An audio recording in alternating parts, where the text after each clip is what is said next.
naaw bi ñu leen nuyoo di leen dalalaat ak jàmm seen chaîne bii di Leader TV di wax ni bu leen fàtte abonné tey nekk juróom-ñaari fan ci weeru septembre ci atum 2022 ñu ñëw ak yéen ci revue de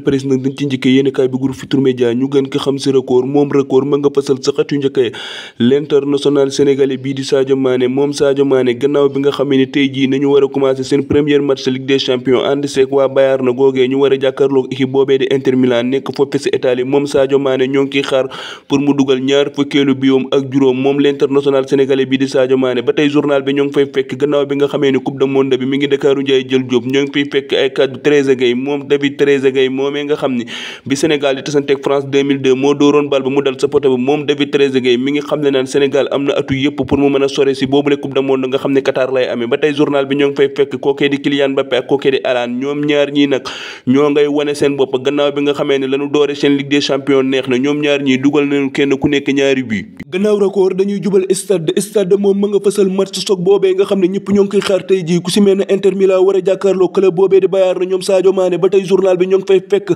mu ñuy xamal gannaaw bi nga xamee ne FC Barcelone gii tey la première match am moom FC Barcelone dafa bëgg a wane boppam si boobule match ba tey journal bi ñoo ngi fay fekk club yooyee nga xam ne la ñu doore seen Ligue des champions baax na ku si mel ne Paris Saint-Germain ak Manchester City ak Real Madrid mais ñaari club yi nag ñoom la ñu doore seen Ligue des champions baaxagul ku si mel ne Chelsea ak club boobee de Leipzig ba tey journal bi ñoo ngi fay fekk gannaaw bi nga xamee ne suñu gaynde locaux yi qualifié nañu ci CHAN 2023 boobee nga xam ni Algérie lay amee suñu gaynde locaux yooyee nag kenn ku nekk jox nañ la 3 millions francs CFA ba tey journal bi ñoo ngi fay fekk ay kaddu Augustin Senghor moom Augustin Senghor mi ngi xam ne naan gannaaw bi nga xamee ne coupe du monde bi mi ngi Dakaru Ndiaye jël Diop gii moom Augustin Senghor mi ngi yëkkale ay kaddu di xam ne naan Sénégal gii ma nga jëm sa coupe du monde ba mais dañu faa bindaat beneen histoire stade dañuy jubal Rewmi